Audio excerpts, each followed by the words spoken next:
अगर तुम मुझसे शादी नहीं करोगी तो मैं नदी में कूदकर अपनी जान दे दूंगा। पहले अपनी शक्ल देखिए कालू कौवे, पंख देखो कैसे काले कलूट है। फिर यही बता दो कि तुम कैसे कौवे से शादी करोगी। मैं तो ऐसे कौवे से शादी करूंगी जिसके पंख सुंदर हो, रंगीन हो, लाल पीले हरे नीले हो।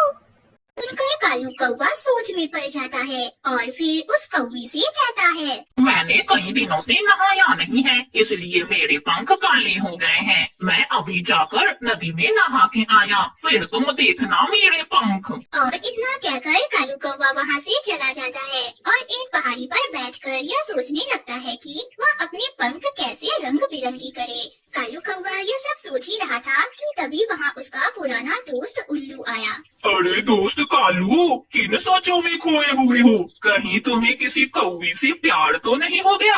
अरे यार उल्लू, प्यार तो हो गया है, पर वह कौवी शादी के लिए मान ही नहीं रही। उस कौवी को रंग बिरंगे पंखों वाला कौवा पसंद है और मेरे पंख तो काले हैं। ये सुनकर उल्लू जोर जोर से हंसने लगता है और उससे कहता है, तो यार कालू, तुम भी अपने पंख लाल पीले कर लो, ये कौन सा भला मुश्किल काम है। यह सुनकर कालू कौवा खुशी से उल्लू से पूछता है, कैसे? वो कैसे मित्र?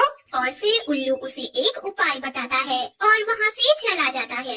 अरे वाह मित्र वाह, अब तो वह कौवी मुझसे जरूर शादी करेगी। और फिर कौवा सीधा चिड़िया के पास जाता है और चिड़िया से कहता है, चिड़िया चिड़िया, तुम कितनी सुंदर हो और तुम्हारे ये पंख भी कितने सुंदर हैं। ज्यादा मस्ती न लगाओ कालू कौवे, सीधी बात करो, क्या काम है। चिड़िया बहन, बात ये है कि मुझे तुम अपने 2-4 पंख दे दो, मुझे तुम्हारे पंख बहुत अच्छे लगते हैं। मैं अपने पंख तुम्हें क्यों दूं? कालू कौवे, चल भाग यहाँ से। चिड़िया की बात सुनकर कालू कौवा निराश हो जाता है और वहाँ से चला जाता है। कुछ दूर उड़ने पर उसे एक मुर्गा दिखाई देता है, तो वह मुर्गे के पास जाता है और उसे कहता है, मुर्गे मुर्गे, तुम कितने सुंदर हो, मैं भी तुम्हारी तरह सुंदर बनना चाहता हूँ। अरे कौवे, तुम ठहरे काले कालूटी और मैं हूँ रंग बिरंगा, तुम मेरी तरह रंग बिरंगे नहीं बन सकते। कुकड़ुकू। अभी तो मुर्गे, मैं तुम्हारे पास आया हूँ, तुम अपने कुछ पंख मुझे दे दो और फिर मैं तुम्हारे पंख अपने पंखों के ऊपर गम से लगा लूंगा और फिर मेरे पंख भी रंग बिरंगे हो जाएंगे। कौवे की बात सुनकर मुर्गा समझ जाता है कि यह कोई पागल कौवा है और उसे और ज्यादा पागल बनाने लगता है। अरे कौवे, तुम एक काम करो, मेरे लिए मकई के कुछ दाने लेकर आओ। मैं जब मकई के दाने खाकर अपने पंख फड़फड़ाऊंगा तो मेरे कुछ पंख नीचे गिर जाएंगे, फिर वे पंख तुम ले लेना। कुकड़ुकू। कालू कौवे को यह बहुत आसान लगता है, इसलिए कालू कौवा जल्दी से मुर्गे से कहता है, मैं अभी मकई के दाने लेकर आता हूँ। हाँ हाँ जल्दी जाओ और जल्दी आना दोस्त, मेरी मुर्गी मेरा इंतजार कर रही होगी। और फिर कालू कौवा मकई लेने के लिए चला जाता है। कालू कौवे को पता था कि उसे मकई कहाँ से मिलेंगे, तो वह चुपके से किसान के खेत में घुस जाता है, जहाँ पर मकई की फसल पककर तैयार हो चुकी थी। अब तो मुर्गे के पंख मुझे मिल जाएंगे। एक काम करता हूँ, पहले मैं कुछ खा लेता हूँ, उसके बाद मैं मुर्गे के लिए लेकर जाऊंगा।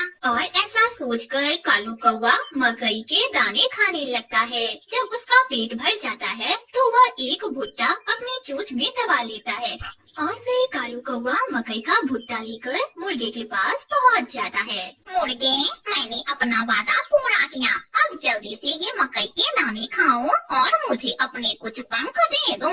मैं अभी तुम्हें अपने पंख देता हूँ। मुर्गा मजे से मकई के दाने खाता है और खाने के बाद वह जोर जोर से बोलने लगता है और उसके बोलने से उसके कुछ पंख टूटकर नीचे गिर जाते हैं। ये लो कौवे, मेरे कुछ पंख, अब तुम भी इन पंखों को लगाकर मेरी तरह सुंदर बन जाओ। और फिर कौवा खुशी खुशी उन पंखों को लेकर वहाँ से भाग जाता है। रात में कौवा अपने घोंसले में बैठा पंखों को दूसरी तरफ रखकर कहता है, अब मैं कल तोते के पास जाऊंगा और उससे कुछ पंख ले लूंगा और फिर सारे पंख अपने पंखों में लगाकर मैं बहुत सुंदर बन जाऊंगा। फिर तो गौरी मुझसे शादी कर ही लेगी। और फिर ऐसा सोचते हुए कालू कौवा सो जाता है। अगली सुबह भी हो जाती है और कालू कौवा जगकर मिट्ठू के तलाश में निकल पड़ता है। मिट्ठू तोता तो अमरूद के बाग में बैठा अमरूद के मजे ले रहा था। कालू कौवा उसके पास गया और उससे बोला, मिट्ठू मिट्ठू तुम कितने सुंदर हो। मुझे पता है कालू कौवे, कोई और बात बता। दोस्त, क्या तुम मुझे अपने कुछ पंख दोगे?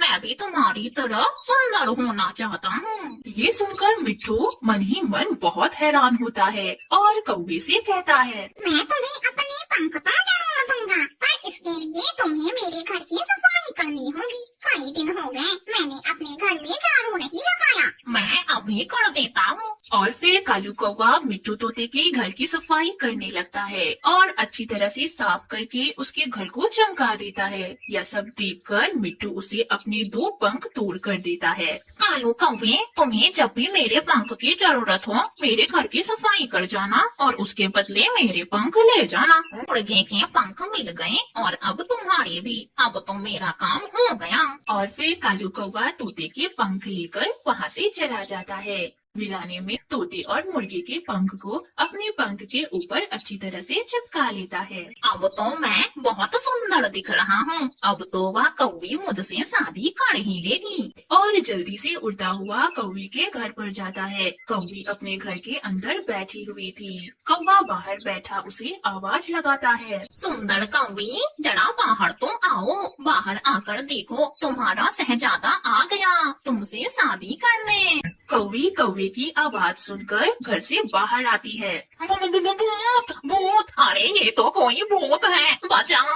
अरे नहीं नहीं सुंदर कौवी, मैं तो तुम्हारी जाति का कालू कौवा हूँ, मैं कोई भूत नहीं हूँ। शोर सुनकर कौवी के भाई भी वहाँ आ जाते हैं। भाई भाई, ये भूत मुझे डरा रहा है। ये सुनकर कौवी के भाई कालू कौवी की पिटाई करने लगते हैं और मुर्गे और तोते के पंख के साथ साथ उसके पंख भी नोच डालते हैं। बड़ी मुश्किल से कालू कौवा अपनी जान बचाकर वहाँ से भागता है। मैं मर गया। अरे जालिम कौवी, तेरे प्यार में मुझे ये दिन भी देखने पड़ गए। हाय। रानी चिड़िया को अपना घोंसला सजाने का बहुत शौक था। वे तरह तरह के फूलों से अपने घोंसले को सजाती। उसी जंगल में गौरी एक टूटे फूटे घोंसले में पेड़ पर रहा करती थी। वे रानों के घोंसले से बहुत जलती थी। रानों का घोंसला तो बहुत सुंदर है, मुझे भी ऐसा घोंसला चाहिए। मुझे बहुत जल्द इसका घोंसला हथियाना होगा। जैसे ही रानू अपने घोंसले से जाएगी, मैं उसके घोंसले पर कब्जा कर लूंगी। अगले दिन रानू जैसे ही अपने घोंसले को छोड़कर दाना लेने जाती है, वैसे ही गौरी उसके घोंसले में आकर बैठ जाती है। अब आएगा मजा। अब ये हुआ मेरा घोंसला। अब देखती हूँ रानू ये घोंसला मेरे से कैसे छीनती है। गौरी ये सब सोच ही रही होती है, तभी रानू दाना लेकर अपने घोंसले पर वापस आती है। गौरी बहन, आप यहाँ पर? क्या हो गया आपके घोंसले को जो आप मेरे घोंसले पर आ गई? सब ठीक तो है गौरी बहन? हाँ चिड़िया, सब ठीक है। और ये क्या तुम कहीं जा रही हो? मेरा घोंसला मेरा घोंसला, ये तो मेरा घोंसला है। लगता है तुम रास्ता भूल गई हो। ये आप कैसी बातें कर रही है गौरी बहन? गौरी और रानू का शोर सुनकर कबूतर वहाँ पर आता है। गौरी, रानू, क्या हो गया? देखिए ना कबूतर भैया, आप तो जानते हैं ये घोंसला मेरा है, पर गौरी ने इस पर अब कब्जा कर लिया। मैं गरीब कहाँ जाऊँ? बाप रे बाप, रानू तुम कितना झूठ बोलती हो। ये तो मेरा घोंसला है। आज सुबह ही मैंने अपने घोंसले को ताजे-ताजे फूलों से सजाया है। ऐसे लड़ने का कोई फायदा नहीं। तुम दोनों ऐसा करो, उल्लू महाराज के पास जाओ, अब वही तुम्हारी समस्या का हल करेंगे। कबूतर की बात मानकर गौरी और रानू उल्लू महाराज के पास पहुंचते हैं। महाराज की जय हो। उल्लू सरकार, अब आप ही हमारा फैसला करें। ये रानू चिड़िया मेरे से मेरा घोंसला छीनना चाहती है। अच्छा, तो ये बात है। वो घोंसला तुम्हारा है जिस पर रानू कब्जा करना चाहती है। ऐसा करो, तुम वो घोंसला खाली कर दो। ये आप कैसी बातें कर रहे हैं सरकार? वो घोंसला मैंने बहुत अपनी मेहनत से बनाया है। मैं ऐसे कैसे उसे खाली कर दूं? नहीं उल्लू महाराज, गौरी झूठ बोल रही है। वो घोंसला मेरा है। ऐसा करो, तुम दोनों वो घोंसला छोड़ दो और बदले में मेरे से बहुत सारे पैसे ले लो और किसी अच्छी जगह पर दोनों अपना एक एक घर बना लो। हाँ सरकार, यही ठीक रहेगा। इससे हमारा झगड़ा भी सॉल्व हो जाएगा और हमें एक एक घर भी मिल जाएगा। नहीं महाराज, मुझे अपना वही घोंसला चाहिए।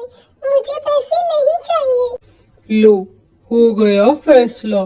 वो घोंसला रानू का ही है, क्योंकि अगर वो घोंसला तुम्हारा होता गौरी तो तुम उसे कभी ना बेचती। इसलिए खबरदार, आगे से रानू के घोंसले को अपना घोंसला कहा तो।